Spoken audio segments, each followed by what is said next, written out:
What's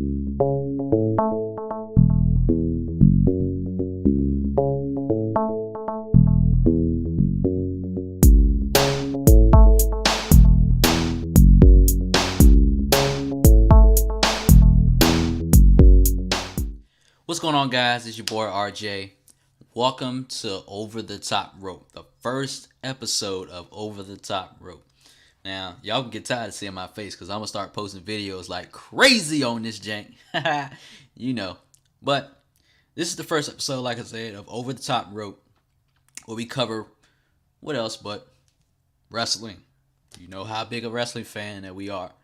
Now, all that being said, today we're going to talk about, it's going to be a little quick Raw preview for tonight for you guys. Basically recapping what happened last week in WrestleMania, but telling you what to expect probably this week on Raw. Now, last week, the biggest story that happened pretty much was the suspension of Brock Lesnar by Stephanie McMahon. Now, we all know what happened. Brock comes down to the ring, wants his rematch against Seth Rollins. Seth Rollins comes out, claims jet lag from being in New York to film, to be on the Today Show. So he doesn't give him the match and ends up running through the crowd. Brock Lesnar ends up F5ing Michael Cole, which was so funny. I'm sorry, but it was. Cole deserved a vacation anyway. But anyway, that's besides the point. And F5ing a cameraman twice.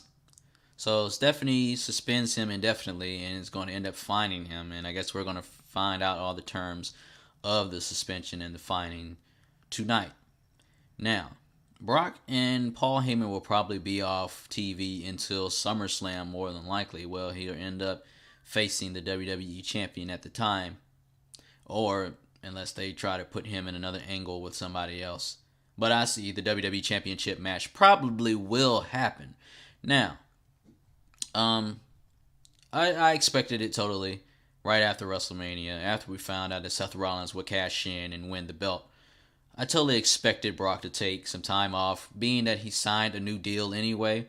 So, basically, it was coming. It was coming. You know he's going to take some time off. He's a part-timer, and he's only going to work limited dates.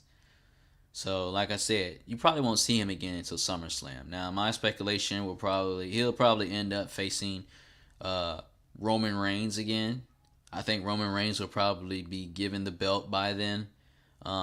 Or hey, it could be a triple threat match, which probably would be even better with him, Seth Rollins, and Roman Reigns. That would be a match I would definitely pay to see and definitely would want to see. Let's just talk about the angles of everything. I mean, Seth Rollins won the championship. Yeah, when it happened, I kind of marked out a bit. But it was nice. It was something that I definitely wanted to see. I think it was something everybody wanted to see, and I don't think anybody expected the Lesnar Reigns match to go the way it did. I got happy, and I thought it was a decent match because they were telling a story in the ring, and that was something I didn't expect them to do.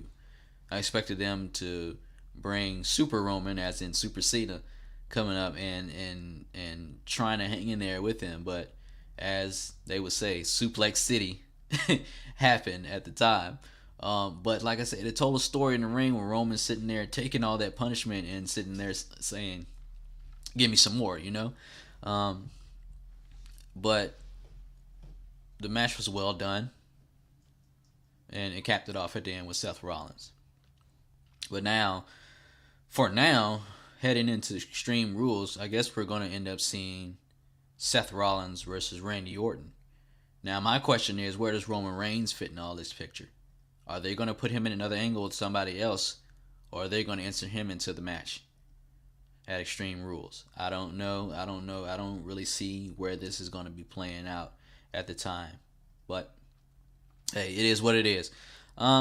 So, other than that, you got the storyline with John Cena issuing this open challenge to anybody for the United States Championship. Now, me and my partner had said a long time ago that the only way that the Intercontinental Championship and the United States Championship were going to be relevant again is that they had to put it on top stars. And finally, WWE listen to the fans and listen to us because it's going to legitimately bring that prestige back to the championships by putting it on top stars. Now remember, we come from a day watching wrestling where the Intercontinental Championship and even the U.S. Championship in WCW were prestige. That they put it on the next stars to get to that point. Now, it's declined definitely over time. Because I remember a time where when you won the Intercontinental Championship, you were automatically the number one contender for the WWE World Heavyweight Championship. Now, I honestly think they should bring that rule back because that will bring for great matches. You know, that's the way I perceive it anyway. But with John Cena's U.S. Open Invitational, I would call it, I think it's a good thing because it's if they actually do it right and they give these guys legitimate chances to face Cena and to actually possibly beat Cena in the long run, it could be good for both the belt and for the WWE brand, and good for John Cena because it shows him in a different light as of way rather than, like I said, with him being the top guy and having the top belt, he's the top guy and has a mid card belt. So it brings all of these different factors and different wrestlers into play of people that can face him for the title. Like last week, we saw Dean Ambrose and they put on a decent match. It was a pretty decent match, and it probably did more for Ambrose than it did for Cena, even though Ambrose didn't win the title. But also on SmackDown, going into well, I'll come back to that. But still talking about John Cena and how Rusev came out and pretty much challenged John Cena at Extreme Rules. So it looks like the U.S. title Invitational will probably be put on hold until after Extreme Rules. I just hope that they stick with it and let Cena continue to keep doing it after Extreme Rules instead of him and Rusev fighting over that belt all the way to SummerSlam, because that would just be pointless and nobody wants to see that. But parlaying into Dean Ambrose's role on SmackDown, we saw Luke Harper put him through a table. So I'm assuming that at Extreme Rules, they'll probably have some kind of Extreme Rules match, him and Luke Harper, which definitely will probably be a good match. I say probably because it just has to be put on right. I have total faith that they can. I have faith in Dean Ambrose, which he should be a top guy by now. And Luke Harper is the best big man in the business. And the fact that he doesn't get more matches, it sickens me. This guy is incredible. He does incredible work. He doesn't even have to talk. That's the thing. I could see them putting a manager with him and just have him be the monster that he is, going out and destroying if they ever decided to give him a push. You can give him a guy like Paul Heyman. Paul Heyman can make anybody look like gold. Anybody look like gold. If it's done right. Okay? Moving on from that, we go to the Intercontinental Championship with Daniel Bryan. Now, him and Ziggler have put on some great matches. This last one on Monday Night Raw, it didn't seem like they had their total hearts into it. But, hey, nobody can put on 5-star matches all the time. Now, you can sit here and you can argue with me and say Shawn Michaels or whoever else can, but these guys have faced each other pretty much 3 weeks in a row, going out there and trying to do different things. I still think that if they build both of them up at the same time in proper ways and have them exchange wins and losses like they have with each other, I can see a big potential match. After if they give it a hiatus, I can see a big potential match at SummerSlam.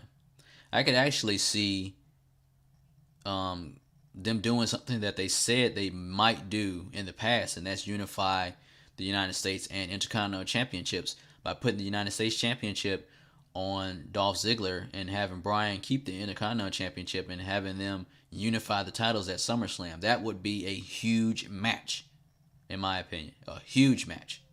But parlaying from that, what else is in the news? I can cut this part out. I'm trying to think what else is going on.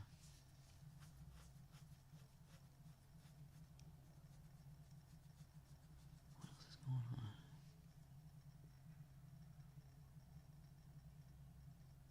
Parlaying from that, is Big Show going to get a push? I don't want to see it, but since he won right now it seems the useless Andre the Giant Memorial Battle Royal. Since he won that, is he going to get a push now? Because last year they tried to do something with Cesaro, but it didn't pan out. Cesaro is probably one of your most underrated superstars on the card. Now, the fact that they put him in the tag team division is, I mean, I can see him and Tyson Kidd, because Tyson Kidd is a workhorse too that never got any credit. It's just they still think in a big man's game. It's not a big man's game anymore, and that's the thing. It's a faster, quicker pace, and we saw that transitioning over into Kalisto last week, which the crowd went nuts for. They went nuts for Kalisto. Sin Cara's already been there, and they tried Sin Cara out, but they couldn't get Sin Cara over with the fans. So they put him back in NXT with Kalisto, and they formed the Lucha Dragons. Now, they captured the tag team titles in NXT, and I didn't think they were going to push them so fast coming to the main roster, which is another big topic that last week was pretty much the NXT show. The NXT Breakout Stars. With Kalisto coming in and Sin Cara coming back.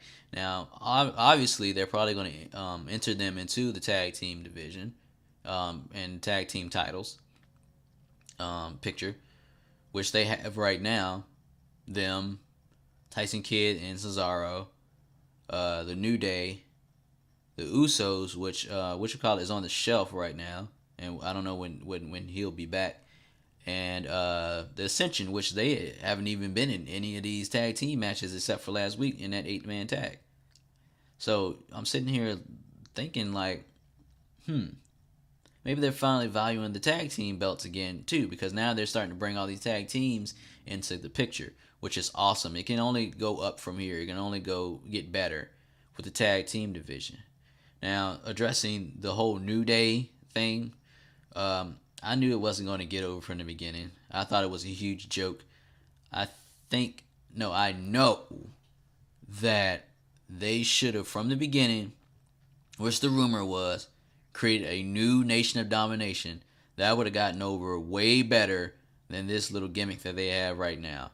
If they would have brought in those three, Xavier Woods, Big E Langston, or Big E, and Kofi, and then brought in Titus and Mark Henry, that would have been pretty awesome. I'm telling you right now. It would have got over. It definitely would have got over. Unlike this gimmick that they have right now. The question is, can you see them going heel? Now, Big E has been heel before, and Big E can pull it off. Xavier Woods is pretty much the manager. He doesn't even need to wrestle. He's just the manager. If we can hear him like on the mic, cut some heel promos. They say he was pretty good in the indie circuit. But if we can hear him on the mic and cutting some indie promos, he may be good. And then Kofi. It comes down to Kofi, really, because Kofi has never really been given a chance besides the whole push that he got with Randy Orton, which I thought he did fairly well in that push, but it's just, I don't know. I guess they didn't see it or anything. The question is, can Kofi play a heel character? I don't know, man. I mean, it all depends. Like we haven't. I mean, we've seen that aggression side, so it could possibly work. It may not work. It's probably hit or miss at that point. But speaking of the NXT stars, Neville debuted last week, and we're gonna see if he's gonna have another match to showcase talents again. If anybody watched NXT, you know what Neville's all about. You know his quickness. You know his strength. I'm so glad that they did not do that silly Mighty Mouse character that they were supposed to be doing, the rumored one, and letting him be himself and pretty much, I guess, coming out as a superhero. Came out with the cape on and stuff like that. And I didn't think he was going to get pyro. They gave this man pyro, and I actually laughed at it. It was funny.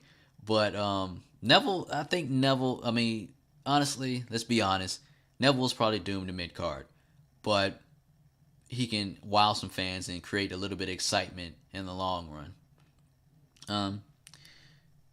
What else can happen tonight? I'm not sure. With the whole AJ Lee retiring scandal, I didn't see it coming. Um, they supposedly are supposed to shake up the Divas division by doing something.